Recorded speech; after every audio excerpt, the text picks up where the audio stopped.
நாட்டிலும் நாட்டை சூழவுள்ள கடற்பிராந்தியங்களில் தென் மேல் பருவக்காற்று வலுவடைந்து காணப்படுவதாக வளிமண்டலவியல் திணைக்களம் எதிர்ப்பு கூறியுள்ளது.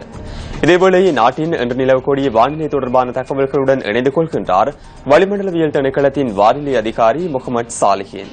வணக்கம். வணக்கம் கிருஷாந்த். நாட்டின் வானிலையை பார்க்கின்ற போது நாடு முழுவதிலும் மழை பெய்வதற்கான சாத்தியம் மிகவும் குறைவாகத்தான் காணப்படுகின்றது. எவ்வாறாயினும் மத்திய சப்ரகமுக மேல் வடமேல் மாகாணங்களிலும் காலி மாத்தறை மாவட்டங்களிலும் சிறிதளவு மழை பெய்யக்கூடியதாக இருக்கும்.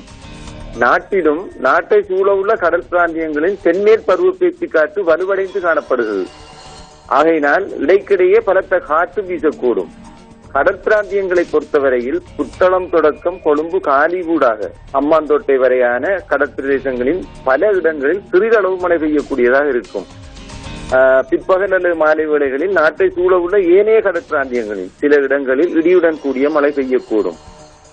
கடற்பிராந்தியங்களில் காற்று மணித்தியாலத்துக்கு 20 முதல் 40 கிலோமீட்டர் வேகத்தில் தென்மேற்கு திசையில் இருந்து வீசும். நாட்டை சூழவுள்ள கடற்பிராந்தியங்களில் காற்றின் வேகமானது சில சமயங்களில் மணித்தியாலத்துக்கு 50 முதல் 60 கிலோமீட்டரிலும் அதிகரித்து வீசக்கூடும். இவ்வாறான சந்தர்ப்பங்களில் கடற்பிரதேசங்கள் இடைக்கிடையே கொந்தளிப்பாகவும் காணப்படும்.